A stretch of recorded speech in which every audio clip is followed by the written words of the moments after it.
My greatest strength, or just my greatest writing strength, will be to process ideas creatively, which allows me to bring a very unique perspective on things and how I process and spiderweb things out just to make sure I have clarity and to get all my ideas out. My emotional intelligence to be able to connect with people, to connect with writers, connect with readers, and my self awareness, which allows me to focus on continuous improvement and to understand that there's always work to do, like there's always an area of growth. My academic goal for this year is to get a A for my final for 111. This goal is specific, it is measurable, it is achievable, it is realistic and time bound.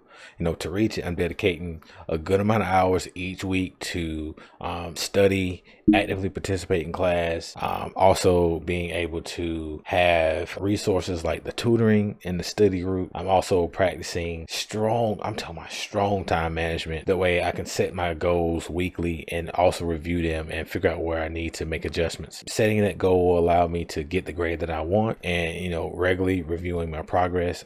Staying organized, I believe, is the key, and staying committed to it. Having that discipline. I'm confident I can achieve this goal by the end of the semester, and I hope you all are able to do that also. When I worked in sales, tech sales, and in car sales, my goal was to hit quota every week and every weekend.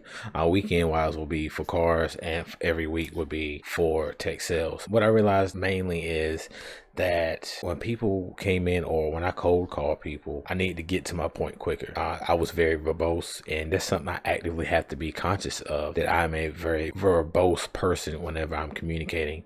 So getting to the point quicker, and do it with grace and consideration is something that I realized that needed to happen. I needed to make those adjustments. So my adjustment was to focus on actively listening on what was important to the prospect or the client or the person I was reaching out to.